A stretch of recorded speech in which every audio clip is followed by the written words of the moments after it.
मित्रों नमस्कार, मैं बाल मुकुंद और आप देख रहे हैं अपना यूट्यूब चैनल संस्कृत आस्था। तो ये संस्कृत में वर्ण विचार हम लोग पढ़ रहे हैं और उसका 2 भाग बनाया जा चुका है। आज वर्ण विचार का ये तीसरा भाग है और तीसरे भाग में हम लोग पढ़ेंगे अच वर्णों को।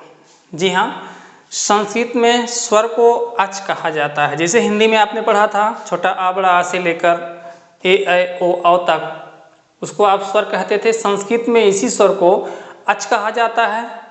परीक्षाओं में ये क्वेश्चन पूछा जा चुका है, संस्कृत में किन वर्णों को अच कहा जाता है। तो स्वर के सभी वर्णों को अच कहा जाता है। और अच क्यों कहा जाता है, तो हमने इसके पहले आपको महेश्वर सूत्र पढ़ाया है और उसमें आपने देखा कि अच प्रत्याहार के अंतर्गत स्वर के सभी 11 वर्ण आ जाते हैं। सभी वर्ण अच प्रत्याहार में निहित हैं, इसलिए स्वर को अच कहा जाता है। स्वर को अच नाम दे दिया गया है। आज हम इसी अच को, इसी स्वर को पढ़ेंगे। ये कितने प्रकार के होते हैं, संख्या कितनी है, मूल संख्या कितनी है, कुल संख्या कितनी है, इसी को हमको पढ़ना है। आइए सबसे पहले स्वर की परिभाषा हम लोग जान लें। तो हिंदी में हम लोगों ने बहुत पढ़ा है कि स्वर किसे कहते हैं। तो उसमें हम लोगों ने पढ़ा है कि ऐसे ध्वनियाँ जिनका उच्चारण बिना किसी अन्य वर्णों की सहायता से कर लिया जाए उसे ही स्वर कहते हैं। लेकिन संस्कृत में हर परिभाषा, हर वो महत्वपूर्ण बात सूत्र के माध्यम से, श्लोक के माध्यम से कही जाती है। और मित्रों, यदि ये सूत्र और श्लोक हम याद कर लेते हैं तो परिभाषा इसकी हमको आसान लगने लगती है। तो स्वर की परिभाषा भी संस्कृत में एक सूत्र के माध्यम से, एक संस्कृत की लाइन के माध्यम से कह दिया गया है। और इसे कहा गया है, स्वर को संस्कृत में कहा गया है स्वयं राजन्ते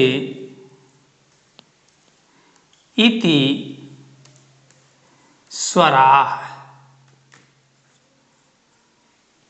ये संस्कृत में कहा गया है स्वयं राजन्ते इति स्वराः। तो इसका अर्थ आपकी वही हिंदी की परिभाषा है। कहा गया स्वयं यानी अपने आप, राजन्ते माने बोला जा सके, इति माने यही है, स्वराः माने स्वर है। यही स्वर हैं जिनको स्वयं बोला जा सके, उनको अकेले बोला जा सके, उनका उच्चारण करने के लिए किसी दूसरे वर्ण की सहायता की आवश्यकता ना पड़े, उसे ही स्वर कहा जाता है। और उसे ही सूत्र के माध्यम से कह दिया गया है स्वयं राजन्ते, अपने आप बोला जा सके, इति स्वराः, यही स्वर हैं, इसी को स्वर कहते हैं। तो ये स्वर की परिभाषा हो गई। अच्छा, इसको हम लोग थोड़ा सा समझते हैं कि क्या होता है स्वयं बोला जाना या किसी की सहायता से बोला जाना, उसको हम लोग समझते हैं। तो थोड़ा सा हम इस पर चर्चा करना चाहेंगे। जैसे मित्रों, ये हुआ या फिर ये हुआ या फिर ये, यानी स्वर का कोई भी वर्ण हुआ, उसको हम लोग बोलते हैं तो वह बिना किसी अन्य वर्ण की सहायता से हमारे मुख विवर से वो ध्वनि निकल जाती है। अच्छा, इसका नाम स्वर है। मित्रों, कुछ भी हम बोलें, अपने मुख से कोई ध्वनि हम निकालें तो वह कोई ना कोई स्वर होगा। यानी हम कुछ भी बोलेंगे तो वह एक प्रकार का स्वर होगा। इस प्रकार केवल स्वर ही हम बोल सकते हैं। कुछ भी बोलेंगे तो वह एक प्रकार का स्वर होगा। चाहे कोई गीत हो, चाहे कोई गाना हो, चाहे कोई ध्वनि हो, वह एक प्रकार का स्वर ही होगा। तो स्वर को तो हम बोल ले जाते हैं, लेकिन इसी के विपरीत आप आगे चल के पढ़ेंगे व्यंजन होता है। व्यंजन जिसको हम अकेले बिल्कुल भी नहीं बोल सकते हैं, इसको नहीं बोल सकते हैं। तो स्वर व्यंजन की परिभाषा ही यही बनती है। स्वर जिसको हम अकेले बोल सकते हैं, व्यंजन जिसको हम अकेले नहीं बोल सकते हैं। व्यंजन को बोलना होगा तो उसमें हम लोग किसी न किसी स्वर को जरूर मिलाते हैं, क्योंकि जब हम बोलेंगे तो कोई ना कोई स्वर निकलेगा, स्वर जरूर निकलेगा। तो इसमें स्वर बोलेंगे, स्वर अपने आप मिल जाएगा, अकेले इसको नहीं बोल सकते हैं। इसको देखते हैं कि इसका असली रूप क्या है। ये जो लिखा हुआ है वास्तव में ये एक अक्षर नहीं है, इसमें स्वर का एक अक्षर छोटा आ मिला हुआ है। वास्तव में जो व्यंजन का का होता है वो ये होता है या फिर ये होता है। दोनों चीजें एक ही हैं, दोनों में कोई अंतर नहीं है, इसको भली भांति आप जान लें। चाहे आधा का कहिए, वही आपका व्यंजन का है, उसमें कुछ नहीं मिला है। पूरा का यानी का कहेंगे तो उसमें छोटा आ मिल जाएगा। इसका विस्तार रूप देखें तो इसमें का है और छोटा आ है, तब मिलके आपका बन गया है पूरा का। ये जो लिखा गया है ये इसमें दो अक्षर हैं, आप देख पा रहे हैं। तो इसमें से आ क्यों मिलाया गया? क्योंकि आप इसको बोल सकें, क्योंकि बिना स्वर के कोई ध्वनि बोलेंगे तो एक स्वर होगा, जब स्वर ही नहीं होगा तो उसको आप बोल ही नहीं सकते हैं। तो इस का में छोटा आ मिलाया गया है। आप छोटी किताबों में कक्षा 1-2 की किताबों में देखेंगे तो ऐसे ही लिखा हुआ मिलेगा, इसमें स्वर मिला के लिखा जाता है ताकि इसको आप पढ़ सको, बोल सको। तो ये इसका असली रूप है। ये इसको हम आधा का कहते हैं।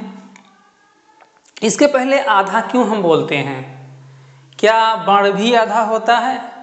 जी नहीं, वर्ण नहीं आधा होता है, वर्ण अपने आप में पूरा होता है, ध्वनि अपने आप में पूरी होती है।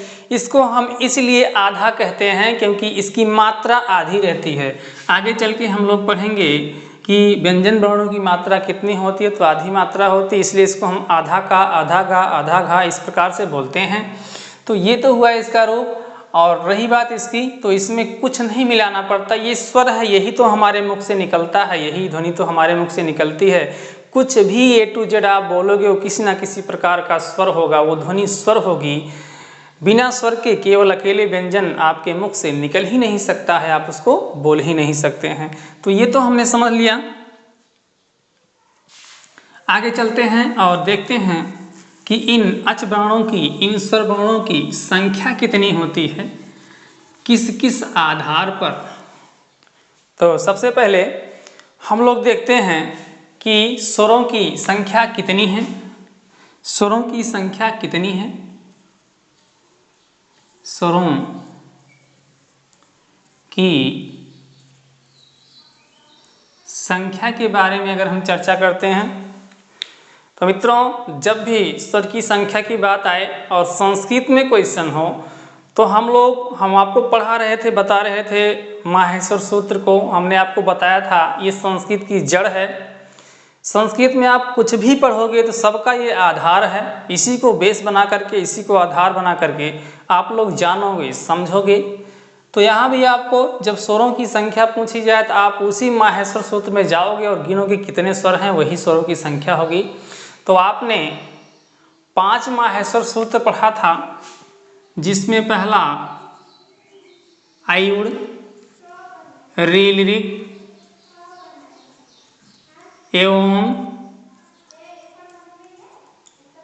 आयोच, आयोच। इसके बाद व्यंजन के वर्ण स्टार्ट हो जाते हैं। तो आप कुल मिलाकर ये 4 माहेश्वर सूत्रों में अपने स्वर के सभी वर्णों को पाते हैं। तो इसमें हम गिनते हैं, क्योंकि ये संज्ञक वर्ण है। इस संज्ञक वर्ण क्या होते हैं इसको हमने आपको बताया है विस्तार से, इनको नहीं गिना जाता है। तो यहाँ पर 3, 2 5, 2 7 और 2 9, ये 9 अक्षर ही आपके स्वर के अक्षर होते हैं। इसलिए स्वरों की संख्या कुल कितनी है?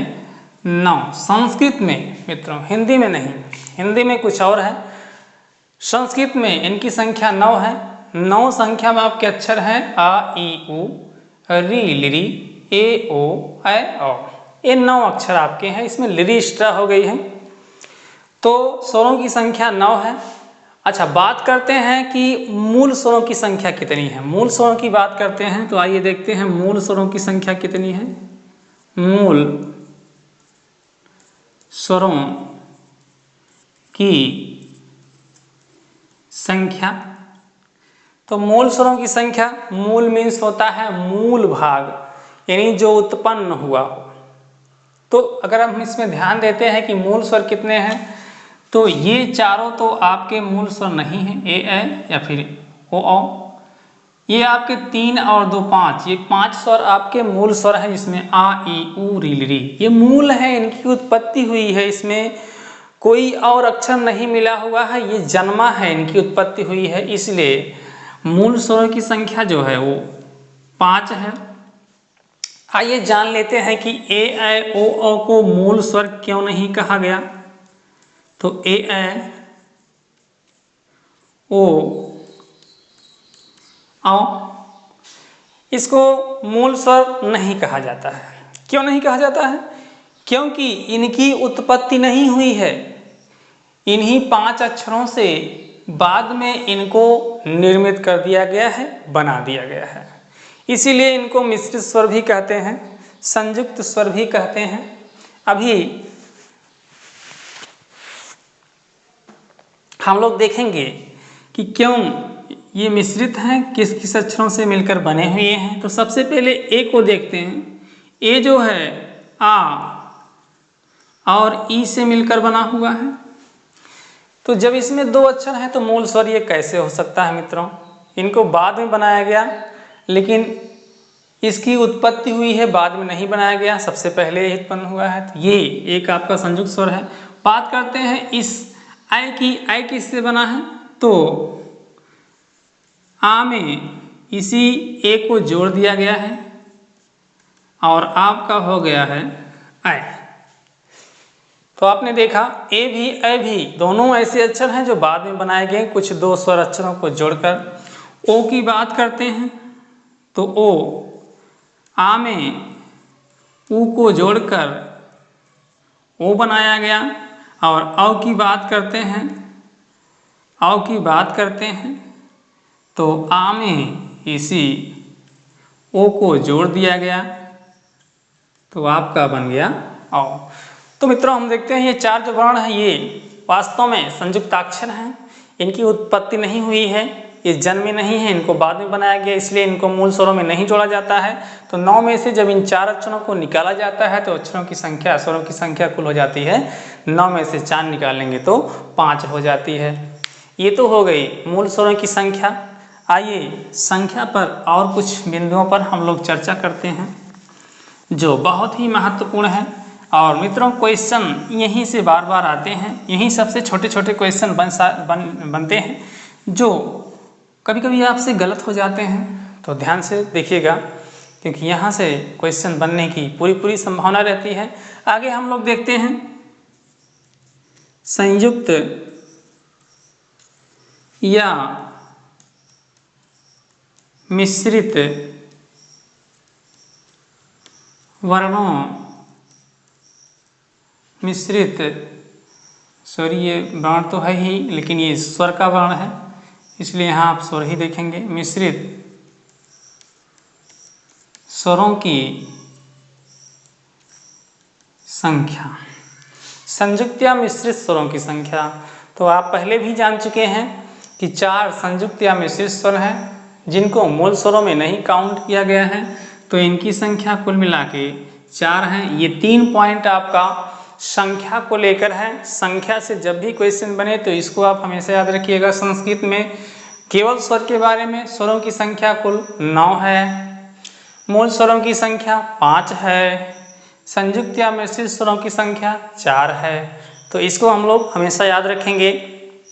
अच्छा, आगे हम लोग स्वरों का वर्गीकरण करेंगे और जानेंगे कि स्वर के कितने भेद होते हैं। तो आइए देखते हैं स्वर के कितने भेद होते हैं। स्वर के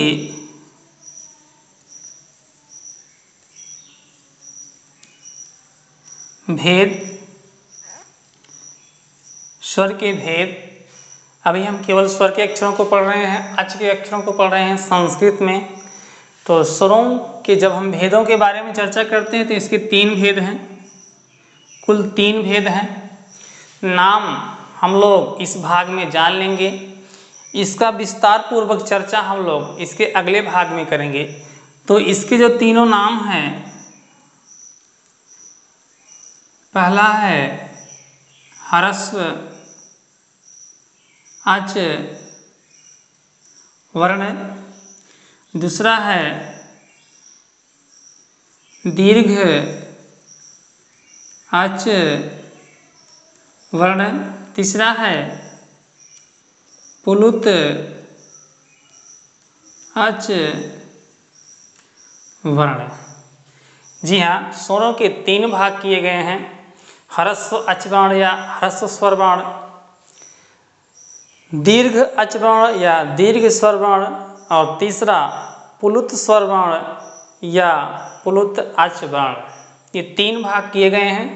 तीनों को हमको बहुत विस्तार से पढ़ना है, इसके बारे में हर तथ्य हर पॉइंट जान लेना है। यहाँ से क्वेश्चन किसी भी प्रकार का बने तो उसको हमको सही करना है, बनाना है। इसलिए वीडियो लंबा ना हो, क्योंकि इसका विस्तार पूर्वक हमको चर्चा करना है, इसलिए इसको भाग 4 में हम लोग देखेंगे। भाग 3 में आप बस इतना ही पढ़िए। वीडियो ना समझ में आया हो, अच्छा लगा हो तो चैनल को सब्सक्राइब करिएगा, ना समझ में आया हो तो एक बार पुनः इसको देखिएगा, फिर भी ना समझ में आए तो कमेंट करिएगा। तो इस भाग में हम लोगों ने जाना स्वयं राजंत्य स्वरा, जो स्वयं बोले जा सके वही स्वर होते हैं। स्वरों की संख्या कितनी होती है तो 9 होती है। मूल स्वरों की संख्या 5 होती है। संयुक्त या मिश्रित स्वरों की संख्या 4 होती है। और जो स्वयं राजंत्य स्वरा, ये जो स्वयं बोले जाने वाले स्वर हैं, इनके कितने भेद होते हैं, कितने प्रकार होते हैं, तो वो 3 प्रकार होते हैं। तीनों में सबसे पहला ह्रस्व, दूसरा दीर्घ, तीसरा पुलुत। तो चैनल को सब्सक्राइब करिएगा, लाइक करिएगा, मित्रों में शेयर करिएगा। इस वीडियो में बस इतना ही, मिलते हैं अगले वीडियो में और जानेंगे ह्रस्व, दीर्घ और पुलुत के बारे में। तो धन्यवाद।